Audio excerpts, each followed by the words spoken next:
ചോട്ടാ മുംബൈ സിനിമയുടെ ട്രെൻഡിങ് ആയ re release അല്ലെ. ഒന്ന് നിങ്ങൾക്ക് എല്ലാവർക്കും അറിയായിരിക്കും, രാജമാണിക്യം.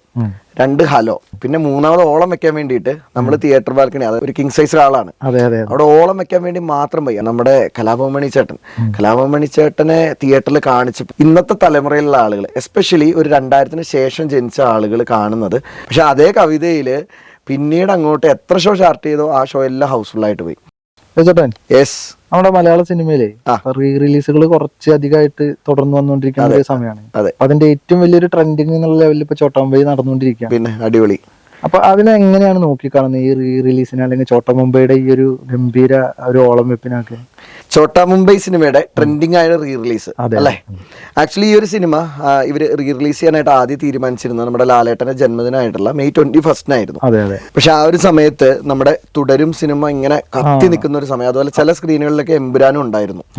അപ്പൊ അതുകൊണ്ട് തന്നെ ഇവര് സിനിമ ആ സമയത്ത് റീ റിലീസ് ചെയ്യാതെ June 6 മാറ്റി. അത് ഭയങ്കര വിമർശനം ഉന്നയിച്ചിരുന്നു ഒത്തിരി പേര്. കാരണം ഫാൻസ് ഒക്കെ ആണെങ്കിലും ഫാൻ ഷോ ടിക്കറ്റ് ഒക്കെ വിറ്റത് കുറെ എണ്ണം ക്യാൻസൽ ചെയ്തു. അങ്ങനെ കുറച്ചധികം ചെറിയ ഒരു പ്രശ്നങ്ങൾ ഉണ്ടായിരുന്നു. അപ്പൊ എല്ലാവരും പറഞ്ഞൊരു സംഭവമാണ് ഇത്, ജൂണിൽ ഇത് ആര് കാണാനാണ്, സ്കൂൾ തുറന്ന് ആര് കാണാനാണെന്നൊക്കെ. അപ്പം അങ്ങനെ നിന്നൊരു സമയത്ത് എന്തായാലും പടം June 6 വന്നു. ആദ്യമേ വളരെ ലിമിറ്റഡ് സ്ക്രീൻസിലായിരുന്നു ഉണ്ടായിരുന്നത്. രണ്ടാമതുള്ള ഫാൻസിന്റെ പരാതിയായിരുന്നു വലിയ സ്ക്രീനുകളിലോ അല്ലെ വലിയ തിയേറ്ററുകളിലൊന്നും പടം പലയിടത്തും ഇല്ല. അപ്പൊ ഇത് എന്തിനാണ് ഇങ്ങനെ ഒരു റീ റിലീസ് എന്നാണ് ചോദിച്ചത്. പക്ഷെ ആദ്യത്തെ ഷോ കഴിഞ്ഞതോട് കൂടിയിട്ട് സോഷ്യൽ മീഡിയയുടെ ഇമ്പാക്ട് കൊണ്ടും അതോടൊപ്പം ലാലേട്ടൻ എന്നുള്ള ഒരു വ്യക്തിയോടുള്ള നമ്മുടെയൊക്കെ സ്നേഹം കൊണ്ടും ഇതിലെല്ലാം ഉപരി ചോട്ടാ മുംബൈ എന്നുള്ള സിനിമ എന്താ പറയുന്നത് മലയാളികൾക്ക് അത്രയും പ്രിയപ്പെട്ട, അത്രയും ഫുൾ പാക്ഡ് സിനിമ. അപ്പം ആ ഒരു സിനിമയോടുള്ള ഇഷ്ടം കൊണ്ടും ഇത് വല്ലാണ്ട് അങ്ങോട്ട് കത്തിക്കേറി. അങ്ങനെ ആദ്യത്തെ ദിവസം രാത്രിയിലത്തെ ഷോയ്ക്കൊക്കെ എന്ന് പറഞ്ഞാൽ ഭയങ്കരമായിട്ടുള്ള ഡാൻസും ഓളം വെപ്പും. അത് പയ്യന്മാര് മാത്രമല്ല, പെൺകുട്ടികളും അമ്മമാരും ചേട്ടന്മാരും എല്ലാവരും ചേർന്ന് ഒരുമിച്ച് ഡാൻസ് കളിച്ച് ഓളം വെച്ച് കാണുന്ന ആ വീഡിയോസൊക്കെ സോഷ്യൽ മീഡിയയിൽ വരികയും അത് വാർത്തയൊക്കെ ആവുകയും ചെയ്തതോടുകൂടി സെക്കൻഡ് ഡേയോട് കൂടിയിട്ട് കേരളത്തിലെ തന്നെ കിങ് സൈസ് ആയിട്ടുള്ള മറ്റു പല തിയേറ്ററുകളിലും ഈ പടം ചാർട്ട് ചെയ്തു. ആദ്യത്തെ ദിവസം തന്നെ കുറേ തിയേറ്ററുകളിൽ ഈവനിങ് ചാർട്ട് ചെയ്തിരുന്നു. അപ്പോൾ എൻ്റെ ഓർമ്മയിൽ ഞാൻ ഈ പടം കാണാൻ വേണ്ടിയിട്ട് ആദ്യം നോക്കിയത് എറണാകുളം കവിതയായിരുന്നു ഓപ്ഷൻ. അന്ന് രാവിലത്തെ 10 മണിക്കോ 9 മണിക്കുള്ള ഒരു ഷോ, അത് കംപ്ലീറ്റ് ബുക്ക്ഡ് ആയിരുന്നു ആദ്യ ദിവസം. വേറൊരു ഷോയും ചാർട്ട് ചെയ്തിട്ടുണ്ടായില്ല. പക്ഷെ അതേ കവിതയിൽ പിന്നീട് അങ്ങോട്ട് എത്ര ഷോ ചാർട്ട് ചെയ്തോ ആ ഷോ എല്ലാം ഹൗസ്ഫുൾ ആയിട്ട് പോയി. ആക്ച്വലി ഇവർ ചാർട്ട് ചെയ്ത സമയത്ത് തന്നെ ഇവർക്ക് തന്നെ പ്ലാൻ ഉണ്ടായിരുന്നില്ലെന്ന് തോന്നി ഇത് ഇത്രയും ഷോ കളിക്കും. പക്ഷെ ട്രെൻഡ് അങ്ങോട്ട് കയറിയതോട് കൂടിയിട്ട് എല്ലാ തിയേറ്ററുകളിലും ഷോ ചാർട്ട് ചെയ്ത് കൊടുത്തു. കോഴിക്കോട് അപ്സര തിയേറ്റർ, ചാലക്കുടി സുരഭി തിയേറ്റർ, അതുപോലെ തന്നെ Thrissur Jose theatre, Paripally Revathi, Thiruvananthapuram Aries Plex, ഇങ്ങനെയുള്ള കേരളത്തിലെ പ്രമുഖരായിട്ടുള്ള എല്ലാ തിയേറ്ററുകളും ഗംഭീര ഓളായിട്ടാണ് പടം ഓടിക്കൊണ്ടിരുന്നത്. ശരിക്കും പറഞ്ഞാൽ ഒരു സ്ട്രെസ് റിലീഫാണ് ഈ സിനിമ. സംഭവം എന്താണെന്ന് വെച്ചാൽ ഇത് പ്രശോഭ പറഞ്ഞ പോലെ തന്നെ ഒരു പാക്കാണിത്. അത് ലാലേട്ടൻ മാത്രമല്ല, ലാലേട്ടൻ്റെ ഒപ്പമുള്ള ബാക്കി എല്ലാ ആക്ടേഴ്സും ചേർന്ന് ഒരു കോമ്പിനേഷനിൽ വർക്കൗട്ട് ആയ ഒരു സിനിമയാണ്. അപ്പോൾ ഈ ഒരു സിനിമ നമ്മളൊരു തിയേറ്ററിൽ പോയിട്ട് ഒരു ഓളം വെച്ച് കാണുമ്പോഴത്തേക്കും നമ്മൾ കുറേ ടെൻഷനിൽ നിന്നൊക്കെ ഒന്ന് മാറി ഒന്ന് മൈൻഡൊക്കെ ഒന്ന് ഫ്രീ ആവും. അത് മാത്രമല്ല, ഇപ്പം ഇങ്ങോട്ട് വന്ന സിനിമകളിലൊന്നും ഇതുപോലെ നമുക്കൊരു ഓളം വെക്കാൻ പറ്റിയൊരു സിനിമ അടുത്ത് വന്നില്ല. ഇപ്പൊ തുടരും എന്ന് പറഞ്ഞാൽ അങ്ങനെ ഒരു ഓളം വെപ്പ് സിനിമയല്ല, വേറൊരു മൂഡാണ്. എമ്പുരാൻ ആക്ച്വലി ആദ്യത്തെ ദിവസത്തിന് ശേഷം ഉണ്ടായ കാര്യങ്ങൾ നമുക്കറിയാം, പല വിവാദങ്ങളിൽ പെടുകയോ ഒക്കെ ചെയ്തു. സോ ഇങ്ങനെ ഒരു ഓളം വെപ്പ് സിനിമ ഈ അടുത്തൊന്നും തിയേറ്ററിലേക്ക് എത്തിയിട്ടില്ല. അതോടൊപ്പം പെരുന്നാൾ റിലീസായിട്ട് വന്ന നമ്മുടെ തഗ് ലൈഫ് അല്ലെ, ഒത്തിരി പ്രതീക്ഷയോടെ വന്നതാണ്. അതുപോലെ ആഭ്യന്തര കുറ്റവാളി, ഇങ്ങനെയുള്ള സിനിമയ്ക്ക് ഒന്ന് ചെറുതായിട്ട് ഇരിക്കുകയും കൂടെ ചെയ്തോടെ ഈ സിനിമയ്ക്ക് ഒരു അപ്പർ ഹാൻഡ് അവിടെ കിട്ടി.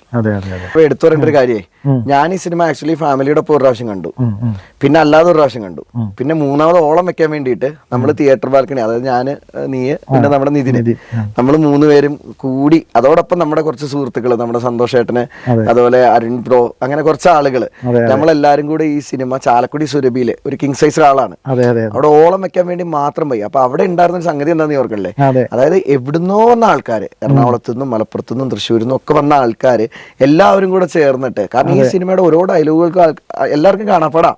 അടുത്ത ലാലേട്ടൻ എന്താ പറയാൻ പോണേ, അടുത്ത രാജംബീദേവ് എന്താ പറയാൻ പോണേ, ടസ്കർ, അങ്ങനെയൊക്കെയുള്ള ഓരോ ഡയലോഗ് എല്ലാവർക്കും കാണാപ്പാടാം. സോ ഈ ഡയലോഗ് ഒരുമിച്ച് പറഞ്ഞ് കൈയടിച്ച് സിനിമ കാണുമ്പോഴത്തേക്കും ഒരു എന്താ പറയുക, അതൊരു വേറൊരു അനുഭൂതിയാണ്. അതെ, സത്യം പറഞ്ഞാൽ ഈ പറയുന്ന പോലെ അറിയാത്ത ആളുകളെല്ലാം കൂടി ആഘോഷാക്കിയിട്ട് അത് പാട്ട് വരുമ്പോ നമ്മളറിയാതെ തന്നെ കോറസ് പാടി. അതെ അതെ, അതിപ്പോ ആ പാട്ടിന്റെ ഓളം, അതിപ്പോ ആ തല, ആ സാധനം മാത്രമല്ല, അതിനകത്തുള്ള ആ ഒരു എന്താ പറഞ്ഞാൽ അല്പം ടച്ചിങ് ആയിട്ടുള്ള വരികളുണ്ടല്ലോ, അതും ആളുകളെല്ലാം ഒരുമിച്ച് നിന്ന് പാടുന്നു. പ്രത്യേകിച്ച് ഞാൻ ആദ്യം പറഞ്ഞ പോലെ അതിന് പ്രായ വ്യത്യാസമൊന്നും ഇല്ല എന്നുള്ളതാണ് എടുത്തു പറയുന്നത്.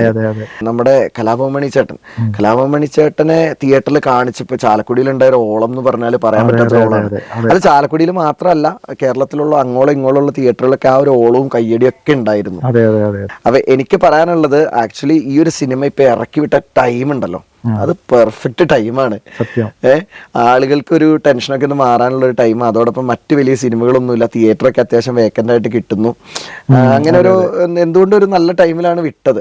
അപ്പൊ ഇപ്പൊ ട്രെൻഡിങ് ആയിട്ടുള്ള ഈ ഒരു റീ റിലീസ്, ഇതുവരെ റീ റിലീസ് ചെയ്ത മറ്റ് സിനിമകൾ എന്ന് പറഞ്ഞാൽ കുറച്ചുകൂടെ കലാപരമായിട്ടുള്ള മൂല്യം അല്ലെങ്കിൽ ആ ഒരു കൾട്ട് ഫാൻ ബേസ് വെച്ചിട്ടാണ് വന്നത്. പിന്നെ ഞാൻ ആദ്യം പറഞ്ഞ കാര്യം ഉണ്ടല്ലോ പ്രസവേ, ഈ സിനിമ ഒരു പാക്കറ്റാണ്. അതിൽ കുറെ അധികം മുത്തുമണികളുണ്ട്. ആ മുത്തുമണികളിൽ നമുക്ക് ഇന്ന് മലയാള സിനിമയിൽ ഇല്ലാത്ത അല്ലെ മരണപ്പെട്ടു പോയ കുറെ കലാകാരന്മാരുണ്ട്. രാജം ബിദേവ് ആയിക്കോട്ടെ, മണിച്ചേട്ടൻ ആയിക്കോട്ടെ, കൊച്ചി ഹനീഫ് ആയിക്കോട്ടെ, കൊച്ചുപ്രേമൻ ആയിക്കോട്ടെ, ഇങ്ങനെയുള്ള കുറെ ആൾക്കാരുണ്ട്. സോ ഈ ആൾക്കാരെയൊക്കെ ഈ വലിയ സ്ക്രീനിൽ ഇന്നത്തെ തലമുറയിലുള്ള ആളുകൾ, എസ്പെഷ്യലി ഒരു 2000-ന് ശേഷം ജനിച്ച ആളുകൾ കാണുന്നത് എന്താ പറയുക, എനിക്ക് തോന്നുന്നില്ല അവർക്ക് തിയേറ്ററിലൊന്നും ഇവരെ അധികം കാണാൻ ഭാഗ്യം ഉണ്ടായിട്ടുണ്ടാവില്ല. നമ്മൾ 90s കിഡ്സ് ഒക്കെ ആകുമ്പോൾ നമ്മൾ എന്തായാലും ഈ സിനിമ അല്ലെങ്കിൽ അതിന് പിന്നോട്ടുള്ള ആളുകൾ ഉറപ്പായിട്ട് ഈ സിനിമ തിയേറ്ററിൽ കണ്ടിട്ടുണ്ട്. സോ ഇന്നത്തെ ജനറേഷൻ ഈ സിനിമ കുറെ പ്രാവശ്യം ടി വിയിൽ കണ്ടിട്ടുണ്ടെങ്കിലും ഇത് തിയേറ്ററിൽ കാണാനുള്ള ആ ഒരു എക്സ്പീരിയൻസ് അവർ വലിയ കാര്യമായിട്ടാണ് എടുത്തിരിക്കുന്നത്. സോ അങ്ങനെ ഒരു കാര്യത്തിൽ നോക്കുകയാണെങ്കിലും പടം ഭയങ്കരമായിട്ട് ട്രെൻഡിങ് ആയിപ്പോയി. അപ്പൊ എനിക്ക് ഇതോടൊപ്പം ചേർത്ത് പറയാനുള്ളതെന്ന് പറഞ്ഞാൽ, ഇത്തരത്തിൽ ഇനിയും അങ്ങോട്ട് റീ റിലീസ് വന്നാൽ ട്രെൻഡിങ് ആവാൻ പോകുന്ന 2 സിനിമകൾ ഞാൻ പറയാം. ഒന്ന് നിങ്ങൾക്ക് എല്ലാവർക്കും അറിയായിരിക്കും, രാജമാണിക്യം. 2 ഹലോ.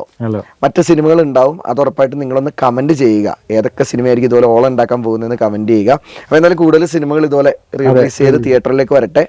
നമുക്കും അതുപോലെ ഇപ്പോൾ ഏറ്റവും പുതിയ ജനറേഷനുള്ള ആളുകൾക്കും ഒക്കെ ഈ സിനിമകൾ തിയേറ്ററിൽ നിന്ന് കാണാനും അതിനുള്ളൊരു ഭാഗ്യം ഉണ്ടാവട്ടെ. തിയേറ്ററുകൾ നിറഞ്ഞ് പൂരപ്പറമ്പായിട്ട് മാറട്ടെ, അല്ലേ? അപ്പോൾ എന്തായാലും ഞങ്ങൾ ചാലക്കുടി സുരഭിയിൽ സിനിമ കണ്ടതിൻ്റെ കുറച്ച് ക്ലിപ്പുകളൂടെ ഇതിൻ്റെ ഇടയിലൊക്കെ ചേർത്തിട്ടുണ്ട്. അപ്പോൾ നിങ്ങൾ ഈ സിനിമ എവിടെ നിന്നാണ് കണ്ടതെന്നുകൂടെ ഒന്ന് കമന്റ് ചെയ്യുക.